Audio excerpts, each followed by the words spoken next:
Hello everyone, welcome to my YouTube channel Ritika's kitchen. তো আজ আমি বানাচ্ছিলাম বরলি শুটকি মাছের তরকারি আলু বেগুন দিয়ে। প্রথমে কড়াইতে তেল গরম করে নিলাম, তারপর কড়াইতে দিয়ে দিলাম শুটকি মাছগুলি। শুটকি মাছগুলি ভালো মতন ভাজা হয়ে গেছে। এবার এতে দিয়ে দেব কেটে রাখা আলু বেগুনগুলি, আগে থেকে কেটে ধুয়ে রেখেছিলাম। ভালো করে ভাজা হয়ে গেছে। এবার এতে দিয়ে দেব বেটে রাখা মশলা, পেঁয়াজ রসুন বাটা, জিরে গুঁড়ো, লঙ্কা গুঁড়ো, হলুদ গুঁড়ো, লবণ। মশলাগুলি দিয়ে দিলাম। এবার একটু ভালো করে নাড়াচাড়া করে নেব। মশলাগুলি ভালো করে নাড়াচাড়া করা হয়ে গেছে।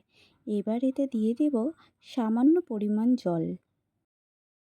এবার দিয়ে দেব কেটে রাখা ধনেপাতা কুচি।